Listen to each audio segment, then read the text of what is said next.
everybody. This is Ellen Weatherford with Just the Zoo of Us. And today I'm talking to a brand new friend. This is Elizabeth Mills. Say hi, Elizabeth. Hi, everyone. I'm really excited. I'm excited to talk to you, and I'm excited to talk about barnacles today. But I'm going to have to contain that enthusiasm for just a minute. So before we talk about barnacles, let's talk about you. Tell us a little bit about yourself. Yeah, so I'm a marine biologist from England. And I'm a PhD student at the moment, and I started in marine biology. I love rock pooling and everything to do with the sea and the coast, being a marine biologist, of course. And I also study all the things that grow in rock pools, which are kind of the areas right on the coast with all these wonderful, underrated, lovely species, including the amazing barnacles. I love to study also what grows on man-made surfaces, which is kind of all the same stuff, but we put so much structures into our seas that it really interests me about all the different things that grows on them and where we put them and how, humans interact with the ocean. And so I've also kind of moved into engineering. So right now I'm a PhD student in civil engineering, but looking at what grows on concrete and trying to make a new concrete to get different species to grow on it. So that is what I am up to at the moment. Wow. Oh, that's really cool. Because when I think of barnacles, I do think of them being stuck to docks and stuff like that. Is that where you typically find them? Yeah, and on the bottom of ships, and they really stick on everything. They're kind of like the big biofouling species, which just works hand in hand with me. I mean, I'm not saying I followed them through into that zone, but it was a big contributing factor to me going into doing biofouling studies. So when they're not stuck onto man-made stuff, where are you going to find them in the ocean? You can find them from the deep sea right up to floating on bits of wood through the ocean to the intertidal area. There's even different species that love to live on the rocky shore. They'll live in the top 2 meters. And then the next, couple of meters will be a different species. They've kind of well adapted to living in almost every zone. They will stick on whatever they can get their hands on. So when I was about to say when I think about barnacles, but I have to admit I don't think about barnacles. They're so just sedentary, and they're kind of almost ornamental. When you think about an underwater scene, barnacles are kind of in the background as to set the tone almost. They're you don't think of them as in the forefront. They're not in the foreground, right? So what got you interested in barnacles? What made you think about, oh, this is what I want to take interest in? I think I'm always one for an underdog species, and I love to point things out that it's just no, they're so common and you do completely overlook them. But imagine going to the sea and kind of not seeing them on the rocks. I think that would be really weird. And it's just it's always bizarre to say this because it sounds really weird, but if you go rock pooling, you always end up with these tiny little cuts on your fingers, not just little, not even paper cuts, but and I kind of it's nice to look at it the rest of it, oh, I've been rock pooling this week, it's nice. It's just, I don't know, it would be weird to pick up stuff and it not, barnacles are always there and you always remember it. And also hopefully, as I tell you, my goal with this is to get as many people loving barnacles as possible. So by the end, I think everyone will hopefully have fallen in love with them because they're actually really, really bizarre and they're really cool. But no one would think to pick up and look at it. And Darwin studied barnacles for 8 years of his life. And that man did some stuff. He was important at thinking about lots of things. But if he decided to dedicate 8 years of his life to barnacles, I'm taking that as, a good stead of somewhere to focus on. That is a stamp of approval that we can't overlook. Yeah. So I'm glad to talk to you about that because I live in Florida where we have beaches, but our beaches are very sandy and we don't really have rock pools around here. So I haven't actually had a chance to go rock pooling. I'm glad that you mentioned that you have cuts on your hand because I didn't know that. I don't have the tactile experience of having gone rock pooling. Do you often see barnacles in rock pools? Yeah, so barnacles, they can cover rock pools, they can cover the seaweeds on rock pools. They usually cover the rocks, which is when they get you as you're putting a rock back down and you'll slip and that tiny bit of a slip gets you coated in a few nice cuts. But see, it sounds weird, doesn't it? It sounds really bizarre. But if you've been rock pooling, I suppose you kind of get it. I would definitely, if I lived close enough to them to do it, I would be right there. I'm glad to live vicariously through you. Yeah. I can feel the cuts on my own hands. I mean, are there any like man-made stuff round on the beaches as well? Because I live on like a sandy shore part of the UK, as well as the rocky shore kind of part, and you can still find them if you put a man-made surface there for long enough. So hopefully at some point maybe. Are they only saltwater, or is there such a thing as a freshwater barnacle? Like, does that exist? I'm pretty sure they're only marine. They have yet to go into the freshwater zone, but everywhere in the marine world, all 7 continents. Oh man, they're unstoppable. Yeah. So we've been kind of chatting about like where you can find them and stuff like that, but I still don't have a super solid idea in my head of what a barnacle is. What like type of animal is it? I have no idea. Yeah, and that is totally a normal question because scientists were confused for ages about what they were up until like, I think it was like in 1850, I think they worked out what it was. And before that, they thought it was a type of snail because it's got a shell, and that kind of makes sense. At one point, even Darwin said he thought it might be an annelid, which is a type of worm, which, you know, was kind of off in the other direction. But they're actually crustaceans. So the closest relation to them is kind of like crabs and lobsters and things like that, which totally doesn't look anything like them. Again, I love a weird thing, and they've decided just to, you know, go off on a weird path.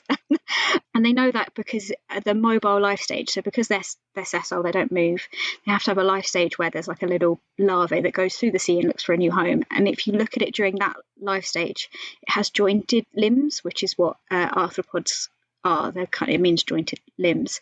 So they put them in with crabs, but it took them, I mean, a long time and a lot of debating to work out what they were.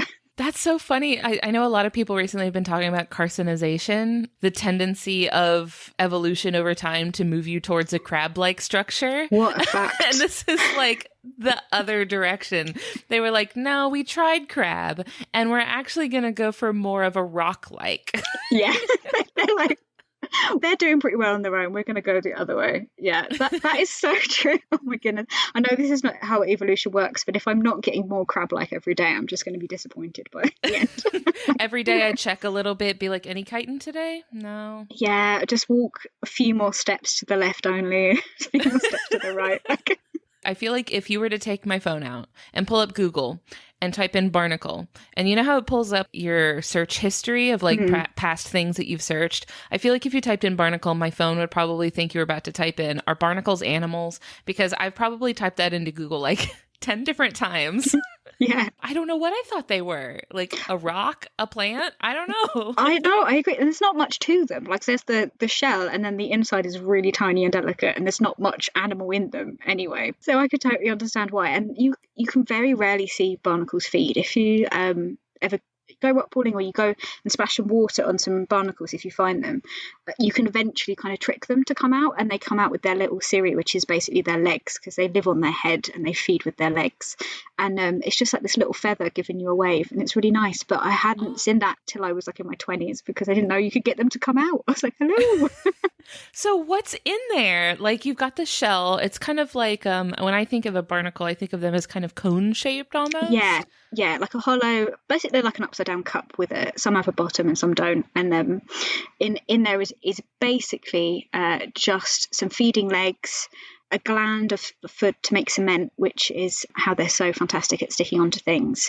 And then the vast majority is a reproductive organ, which I will make sure I bring up at some point. Okay, yes, I'm very excited about that. Yeah. Because you said the vast majority of it. Yeah, but yeah, like going with barnacles, doing the weird thing, like going off in the opposite direction, because they're sessile, they don't move. You need this mobile life stage, and most marine invertebrates that don't move aren't very great parents, and they just send the reproductive cells off into the sea to spawn on their own. But barnacles, which is probably why they've been so successful as well, decided that they wanted to do a bit more care.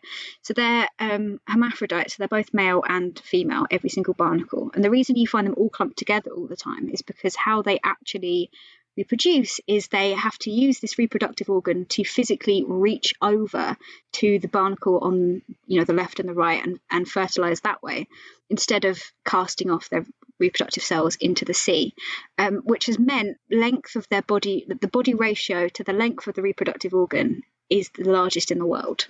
They have world record breaking reproductive parts. Oh, they are very well endowed. Yeah, so the vast majority of what is in there Yeah. That's really funny. They're like looking around inside of their shell and they're like, do we need eyes? No, get rid of those. No, we need to make more room. Yeah, we need some feet for feeding. We need a bit of glue, and then we just need. And then all of the rest of that space, we have plans for that. Yeah, we want to be better than anything at this, you know. Well, that is a really good way to get into our ratings, because if you've never listened to this podcast before, we review animals, and part of our review process involves ratings, which for us are out of 10. And we have 3 categories that we rate animals on. And the first one is effectiveness. So effectiveness for us is physical adaptation. So things that are built into the body or ways that the body has adapted either to like its environment or to the challenges it faces, ways that it has optimized its body for doing the things it needs to do. So what would you give barnacles for effectiveness? Well, I'm going with 10. I mean, there's always the answer, but I will not bend. I guess you mentioned earlier, like different species in different parts of the ocean. How many different types of barnacles are there? There's about 1,400 species of barnacles. Which is again incredible. They're doing really well, and it was funny, like, looking at trying to work out what the rating was, because what is the point of a barnacle? I was like, wait, what are they trying to do? And I kind of worked out that it was probably to stick to things and to reproduce. And we already know they're doing very well at the reproduction, so we can give them 10 out of 10 for that. And then I was thinking the stick to things as well, thinking that, yeah, that's basically all the rest of that they do. They do that particularly fantastically as well, and so much so that they have outsmarted humans and will probably continue to outsmart us for years to come. It's taken about 150 years for us to work out how they actually stick underwater, because that's something we don't really know what to do. They use a little bit of oil or something before they put the glue down. That's all we know, and the rest of it, we have no idea what the glue is. We know that some species use different glues, but it is one of the strongest glues in the entire world. It's something like 60 to 90 pounds per square inch will be able to stick on a barnacle. So if that is the point of a barnacle, is to reproduce and to stick down, that is the way. Yeah, forget about Gorilla Glue. We need to get barnacle glue. Yeah, it still blows my mind that we have no idea. We know it's proteins, but there's just no equipment or no ways as of yet for us to work out what it is. It's like saying to someone, like giving them the best cake in the world and telling them you need some ingredients for something and get to that. Like, that's the point we're at. They're so secretive, and they're little too, right? So it's not like they make a lot of it, right? No, I think that's part of the problem as well. I imagine there's not much to get at, like this tiny layer of glue. But speaking from experience of having to, you do all your research and biofouling, and a lot of it you have to bring species back in to study them, and eventually you have to clean up and get them off. And I've been there with a chisel and a hammer, and I've been trying to get these off, and I cannot do it. I made the mistake once of like missing the hammer and got my knuckles. Like that was not good. Oh no, a barnacle related injury. And until I did that, I couldn't really believe how strong it was. And people were like, no, you just jet wash them off, and jet washes don't work, and you literally have to hammer and chisel away. And still then, like, there's a base plate on some of them, and they don't come off whatsoever. I couldn't do it. At that point, you just resign whatever it's stuck to as just part of the barnacle now. Yeah, super stubborn. They're not going to, even in death, they're like, nope, I'm here. I chose this place. I guess since it sounds like it's not like a muscle that they're using to keep them stuck, right? So do they just stay there after they die? Yeah, a lot of the time you just see lots of empty barnacle shells lying around. You can break the top off. So if that gets hit by a rock or like hit enough, that can break, like, and crumble away. So eventually it gets replaced, and there's space for other barnacles and other things to grow. But some species do, and some species don't have like a almost like a tree ring under their shell. And if that's a species with a tree ring kind of plate at the bottom, you'll see that quite often, and they'll just stay there, I suppose. And I don't know how long. I don't know if that's been studied. Maybe forever. Let's go for forever. They're still there to this day. Yes, never. There's no way to destroy them. barnacles rule. I feel like I've also seen them in pictures on animals. What is the relationship there between, is there any particular reason why they latch onto other animals, or does that just happen?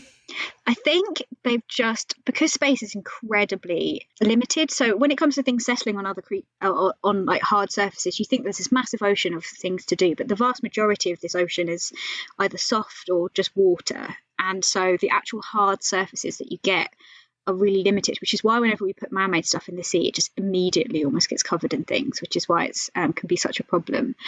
I think just because of that, it's just pushed them to evolve to be able to settle on any surface. And that just happens to include things like whales and turtles and manatees. And there are actually species like that are just specifically so that the humpback whale has its own barnacle that likes to hitch on, and another species of whale will have its own species of barnacle that likes to go on. I personally would like to be that barnacle. If I could be reincarnated, then put me on a whale. That would be fantastic. Then you get to see the world. Yeah, they're like the travelly barnacles. They know what's up. Like that's the I like that they're getting to see the world, they're getting to travel, they're getting to go have all these fun adventures and having to do absolutely nothing. Absolutely nothing. Yeah, in fact, it like to stick on better, it actually like just it like brings up the whale skin into the barnacle itself as like extra grip. So it doesn't even like, it just steals its stuff. It's like hugs you really, really tight and just stays there forever. That's horrifying. Yeah. And gross, but I have to respect them for that. Does the whale get anything out of this? I know a lot of times with like animals that get these hitchhikers, sometimes there's a reason for it. Is the whale getting anything out of it, or is the barnacle just... No, I think it's just exploiting the fact that the whale can't scratch an itch. Like, it just, there's nothing it can do to kind of get it off. I don't know if it's hurting it. I read a fact that you could get up to like 500 kilograms on a single whale. And then I was like, wow, how much is that? I don't know how much whales weigh in general. And someone described it as a heavy jumper. And I was like, right, there you go. It's a heavy jumper's worth of barnacle on every whale. Almost like it's like a weighted vest that's just making the whale stronger. Yeah, maybe it's like armor. Maybe we could think it's like a nice hug. Let's go with that. Like, it's a bit cozy. It's a cozier whale with barnacles on, rather than these irritating tiny things that won't get off their skin. Yeah, because if they're latching onto the skin, that must be irritating, and it probably doesn't feel very good. But also, it's not like, I don't know, it's not like a tick or something, right? Where like the tick is like feeding off of it. Like, is the barnacle feeding off of the whale, or it's it's just there, and it can filter feed as it goes, probably perfectly. It doesn't have to actively do it. Probably just put its little legs out and just wee and just get the feed as it goes. That's what I imagine in my head anyway. That's so cute. Yeah, if they're not saying wee in barnacle language, then I mean that's just wasted on them, isn't it?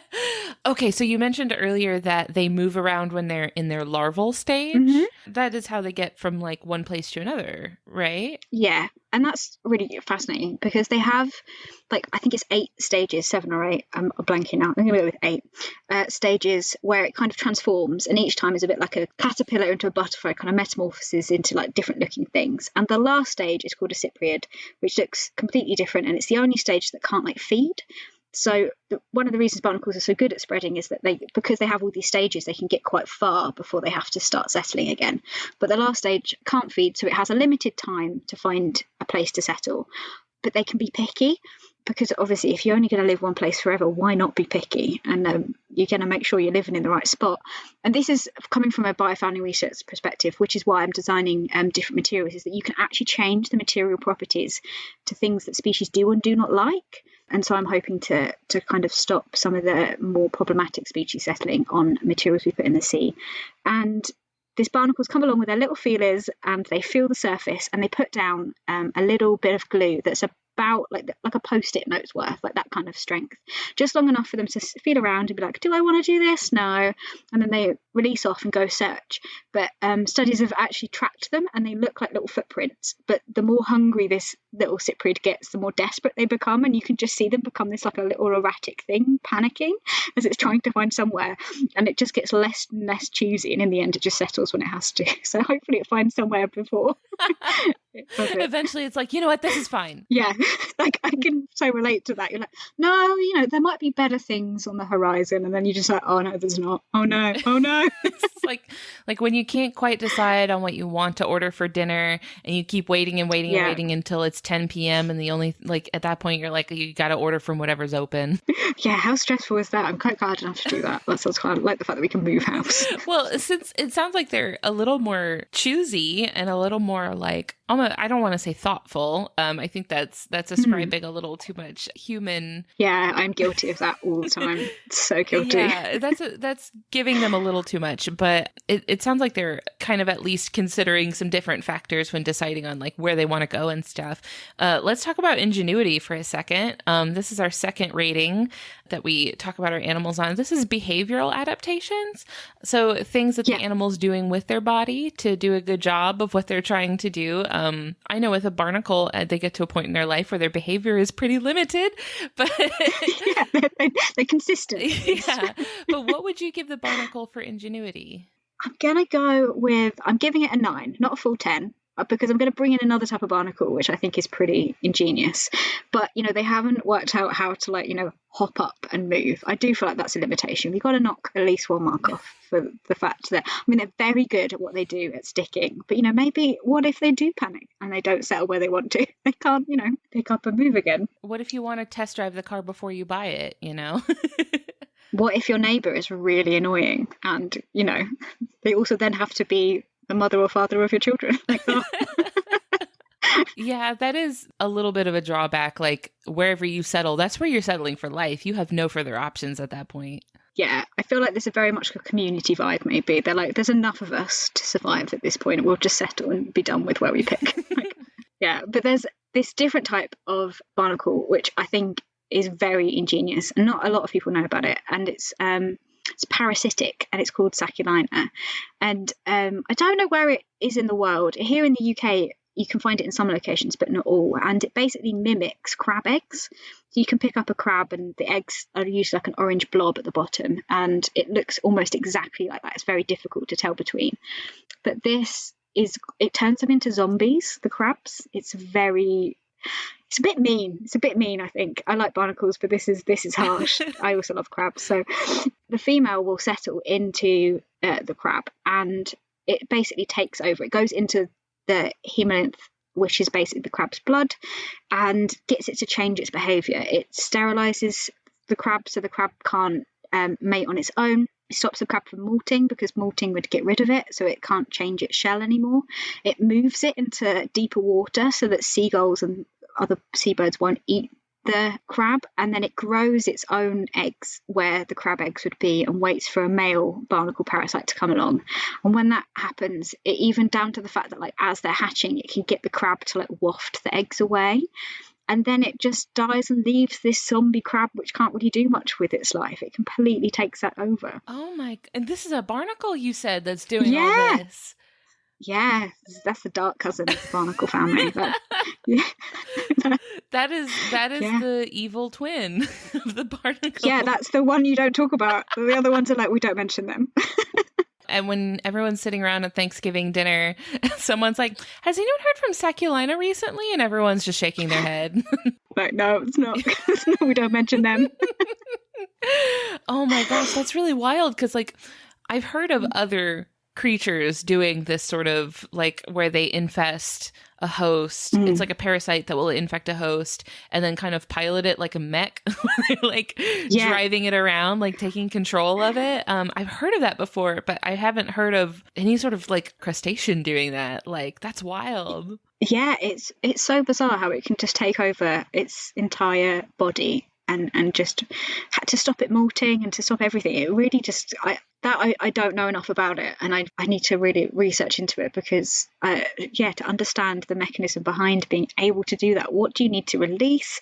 How does this barnacle thing control it like a robot? How does it know to go into deeper water and I don't even know how to drive a crab like a robot. Yeah, that would be hard for a human. Yeah, and barnacles have it all figured out. Yeah, they're just there. They're like, oh, we could have gone into the crab, and then maybe they regretted it not turning into the crab, and they're like, we've got a way around this. They're like, you know what? Actually, we're going to go back to the crab thing. Yeah. cosplay was not enough. They were like, we need to be actually physically in this species. I need to pilot the crab and wear it as a suit. Yeah, maybe they have like a training center that we don't like, like a pilot, but they just think it's the crabs. Neon crab Evangelion. Yeah. Oh my goodness. That's wild. Okay. I didn't think that zombie crab mechs were going to feature in this episode heavily, but you learn a little something new every day. How can you leave out, zombie crab mechs? You should always expect that in every conversation. Doesn't that come up in all of yours? Well, we're going to need to start doing like, you do your fire drill, tornado drill, zombie crab mech drill. Yep. They've conquered the crabs. They're coming for us next. Yeah, just don't give them thumbs. It's like cats, don't give them thumbs, but same rule with barnacles, I don't know. If they ever figure out how to make it onto land, it's game over for humans. That's it. Game over. I think I'd be okay with that. I'd be like, you know what, that's one of the better ways to go. Like, give me that over like an apocalypse. You see barnacles start coming up out of the water and you're like, we had a good run. We'd have a good few years of looking like the Pirates of the Caribbean characters on the ship. So we transition maybe. That would be really cool, actually. That would be cool. I'm totally down for that happening. I just walk around being like part of the ship. Part of the crew. Part of the ship. Yeah, if that's how the human race goes, then so be it. That just awakened such a deep memory in me that I have not accessed in so many years. Yeah, I would probably donate my body to the barnacle invasion and be like, you know what? Here we I'll go. Just make this easier for you guys. That was the whole point of this podcast. I'll go now, should I? It was you. You're the barnacle. I'll go back to my barnacle leaders and be like, one more, tick. Oh no, now I've given you a platform. Oh dear. Well, yeah, increase quite dramatically from 1 to 2. Well, so I didn't expect barnacles to have that degree of manipulative abilities. So when you're studying barnacles, you keep them like in a tank, like you're like observing them, and is that the sort of like research that you do? I do a lot of research where I go and like put materials in the sea. So I kind of see how they settle with all the other marine life that's also settling, and study kind of everything together. But then you can bring them back in and look at them. I'd love to do studies kind of looking at how they settle in a lab, but they are notoriously difficult just down to the fact that they have those 8 life stages. So there's not actually too many places that have the ability to breed them in that way. But there's some great studies where you can actually, study them as they settle, and that's really interesting. But yeah, I look at them mostly kind of in the wild, but giving them almost like, little different houses that they can pick, and hoping that maybe one of them they don't pick, I suppose. That's the thing with barnacles, is that I love them to bits, but I have to be quite careful what I say sometimes around engineers, because engineers' lives are looking at trying to get rid of them because they cause so many problems for engineering and human stuff. It's like 40% of all the fuels on every ship in the world is wasted because barnacles settle on the bottom of them. Not all biofouling, just the barnacles. So it's this like love-hate kind of relationship of they're so good at what they do that they're actually too good at it, and we don't understand them enough to get rid of them. Yeah, and because of that, they actually, this little simple thing that I love is actually, it's not great, not just on the money terms, but wasting the emissions and everything. So it's really bizarre that there's lots of like different research going on, but a lot of it, the vast majority, is kind of looking at getting rid of barnacles rather than getting them to settle, because that's the trick. Sure. I don't even know if this is something that y'all have figured out yet, but do y'all have any kind of idea yet of like what factors into the barnacles sort of almost decision-making process of like, yes, I like this, I want to settle here, or no, don't like that, gonna move on? Like, what kind of factors into that? Is it like a texture thing, or? This is my challenge. This is what I spent the last like 3 years trying to work out. And it's really complicated, and that's part of the problem. And I love this. This is why I particularly love studying the relationship, because it can be affected by whether it's horizontal or vertical, how high or low it's kept in the water column. It can be affected by the micro texture, so right down to like nanometers, like that texture, or if it's next to maybe like a crevice, it might be a bit more protected, so that can influence it. If there's certain chemicals that the species do and do not like, if there's particularly with barnacles, if there's more barnacles in the area, then that might override everything you've just said, because it preferred to settle next to a friend. Stuff like predators of barnacles, which there aren't particularly too many. They are very tough to get into, but I've seen things like shrimps eating them before, which is quite bizarre. Nice, they can like pull a bit of the insides out and stuff like that. Oh, that's clever. Yeah, I was really shocked. I was like, you actually did that? I was very interested. I was very impressed with the shrimp. They earned it. Yeah, he totally earned it. That was a tough challenge. And and so stuff like predation and whether there's other things settling in and around it that gets there first. And it's kind of all a mixture of that in every location. But getting to like the specifics of it, it's difficult to tell exactly what the roughness is and exactly what the other stuff is. And part of that is because it's complicated, and part of that is because there's not a lot of marine biologists and engineers that do both. There's so many studies that look at what grows on the man-made surfaces but don't understand that concrete isn't just concrete. There is more to it, and different ratios of things that you put in. And then there are a lot of engineers that put a lot of concrete in, will leave them in for ages, which is exactly what marine biologists would love. They would love long-term study data, but then they're like, oh, get this off, what is this? And they clean it and get rid of it before talking to anyone. Oh no.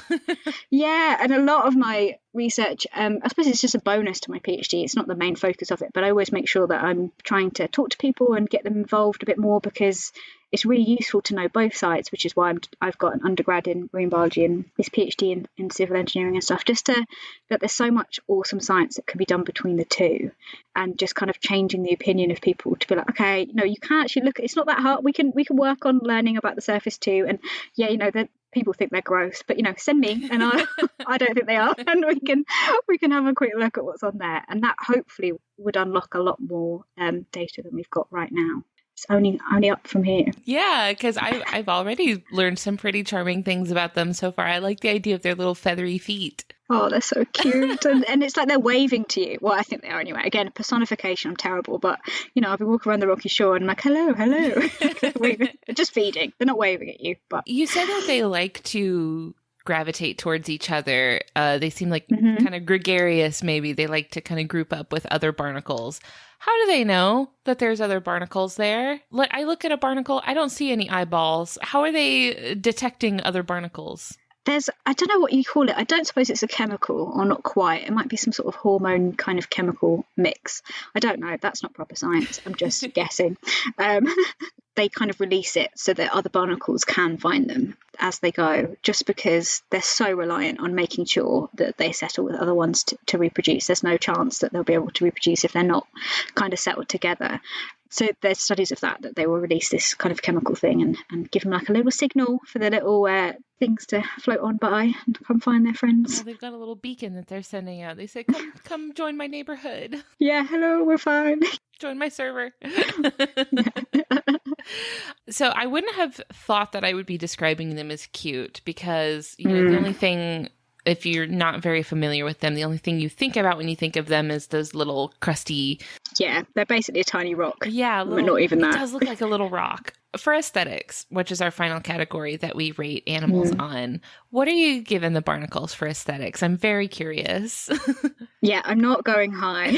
I mean, as much as it hurts my heart, I can't, I'm giving them 3 points, but then I'm going to tell you something else about barnacles, and it'll be up to you. I'll let you decide if we're going to bump them up because, or how much by. But I'm giving them 3 because I love them. That's 1 point. They always get 1 point in every category for that. And 2 because I think they're cool. They look like rocks, which is awesome. And then the other one, I suppose it looks like a crab's eggs, which is what I was thinking. That does replicate that, and we'll give them 3. But I mean, it's probably even pushing it. I'm thinking with 3. Thinking of all the animals in the entire world, we're probably pretty low on the scale with barnacles. But I had to tell this story. I love this story so much, and I had to tell you, and let me know what you think, how much we should bump them up by. This will be a tongue twister as well, so I feel like I'm going to get this wrong a lot of the time. But we'll give it a shot. Okay, so there are these birds called barnacle geese. And I was Googling one day, just wondering why they're called barnacle geese, and this amazing story popped up. Yeah, so back in old 1187, this guy called Giraldus Cambrensis, that's nothing to do with the story, but what a name. He puts out in this like natural history book that he's been wandering along the beaches and he has seen these things called goose barnacles settled on tree logs. And these are, you can see them around. I have unfortunately not been lucky enough to see them because they spend their entire lives floating on things in the sea, usually big trees if they floated in. And then they wash up on beaches and people think they look like aliens. They do. I don't even know how to describe them. They just kind of look really alien-like. Let's see what I can find real quick. It doesn't really look like a barnacle. It looks like a long tube with a triangle end with some shells on. Boy, it sure does, doesn't it? Yeah. You know what it kind of almost looks like? If you've ever seen like a baby horse, when the horse has just been born, their hooves are like not hard. They have these like feathery bits on the bottom of them when they've just been born. It looks like the hooves of a newborn horse.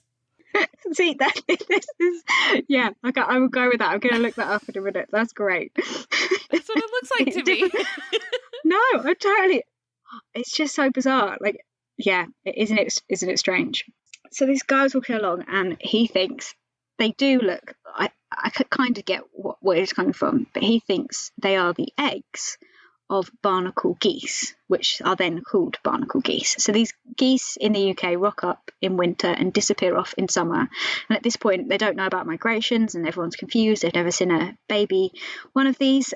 And so he thinks then, and there's all these illustrations in these old textbooks, and this goes on for hundreds of years, that they think that a tree is planted and these goose barnacles hang off the tree and then hatch into barnacle geese, which then fly away. What? Yeah. Right? What? Yeah, this is natural history illustrations where you'll just see like a tree and imagine geese hanging from their feet just straight off, and they're like, yeah, that's the stage that, you know, just before they're going to hatch and fly away. And I just love the fact that they confuse them so much. But because at the time there was a lot of like religious stuff in the 11th and 12th century, lots of the religious kind of communities jumped on board because it meant that if it came from a tree, you could eat it during fasting periods. So much so that so many people were eating barnacle geese during fast seasons that the Pope had to come out and be like, no, like they are birds, you can't eat them. I like the thought process of like, bird hatches out of tree, therefore it's vegetarian. Yeah, and therefore we can eat it.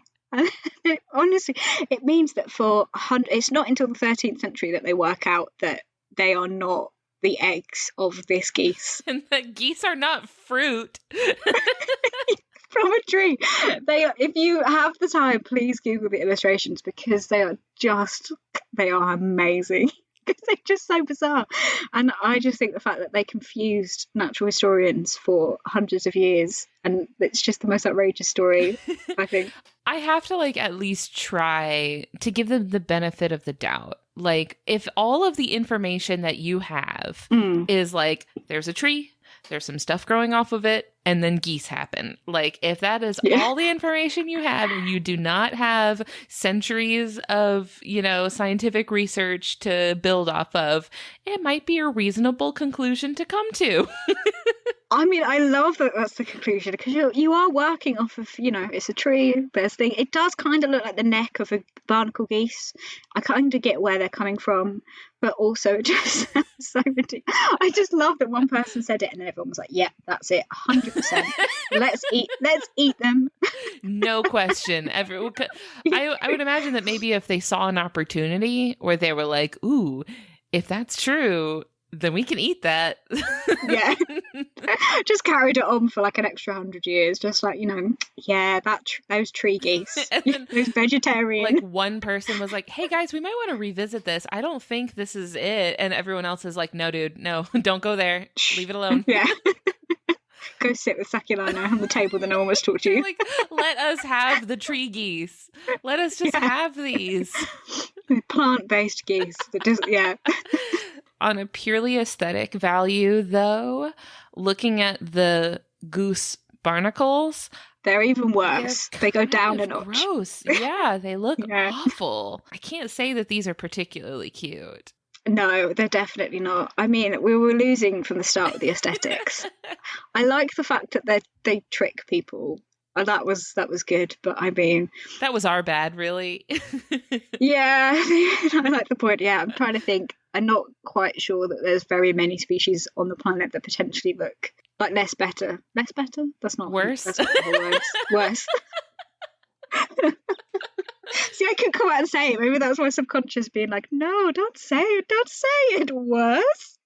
Please don't trash talk barnacles, please. Yeah, they've not got that coming for them. I will say there's one species this has come to mind. This will help me sticking with the 3 rating. That's got this like lovely blue iridescent on the inside. So if you can get it to open, it looks bright blue on the inside. I don't know why. No idea why. And there's some purple ones in the tropics. There's some purple barnacles. So there we go.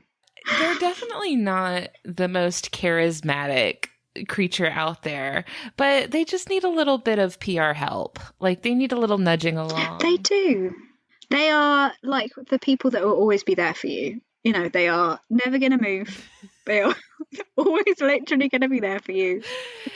They're true friends. They're ride or die. Yeah, they might not give you a proper hug, but they'll give you like a loving little tiny scrape of your finger. I don't know. They're quite literally a ride or die because they have no other option. Yes, they will literally, ride and die. Yeah, on you.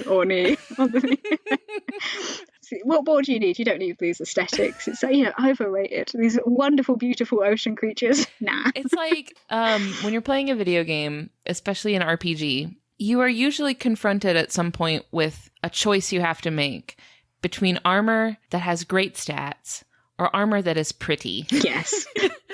You gotta pick one. You can't have both. Yeah, I always shocking to go with the defense. I'll be running around with a load of barnacles on my armor, just like blocking and defending everyone. Just be like, choo, away. And you're covered in friends. Exactly. They will give you the longest hug ever. They will. A never-ending hug. I love them. I'm recruited. I'm Team Barnacle now. I love them very much. Yes. So before we get wrapped up for today, I'd like to let you kind of take a minute to talk about your projects. Talk about what you've been up to and what you work on. Yeah, so I actually do a lot of online kind of science communication, and I have my own YouTube channel called Marine Mumbles, and this is just all about ocean optimism and talking about weird and wonderful species. So if you like barnacles and all of these other bizarre creatures, that is kind of where I talk about them. We go exploring the UK coastlines. If I can't get to them on the UK coast, I do lots of scientific illustration. So I give kind of tutorials and show people how to draw marine creatures and then give you a load of facts as we draw them. I'm really active on all social medias and stuff. So Instagram and Twitter is all Marine Mumbles. And I have a website, which is www.marinemumbles.com, where I've got, all the pictures from all the trips I've taken. And I'm just trying to find as many great species as possible and trying to show people that marine biology isn't something that you need to dive for, or you need a submarine and all this fancy equipment, though I don't really know anyone that's got a submarine, but you know what I mean. Oh, you don't have one just parked outside your house? Oh, you've caught me out. Oh no. I might have to give my degree back now. That's part of it. We just keep one around just in case. Oh, I need to come to Florida then.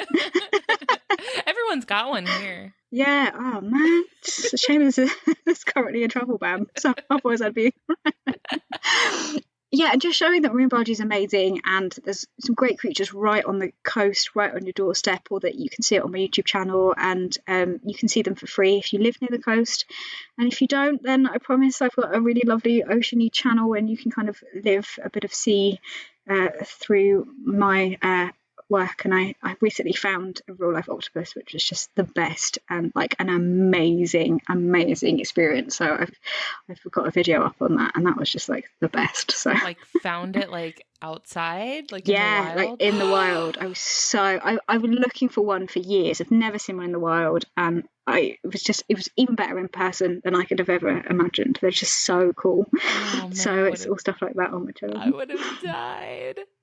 Oh, the little suckers and the little finger. Oh my goodness, and the changing colour. Oh, it was amazing. This is totally out of the blue, like one of those times where it's just like, oh, I didn't expect to see it whatsoever. It was incredible. This sounds like a really good channel for kids that are doing like distance learning and virtual learning right now. In the US, still a lot of kids are like, my kid, for example, is doing virtual school, so we're kind of cooped up in the house all day long. We don't get to go out to the beach or go running around in the water or anything like that. It sounds like a great sort of outlet for that. Yeah, it's all family friendly content. Yeah, it's not pitched at kids. It's kind of just pitched at the fact that it's hopefully my job as a science communicator is to show anyone at any age level, at any skills, exactly what's awesome about the ocean. So I will teach right from, what is a barnacle, right up to all of the more complicated stuff, just because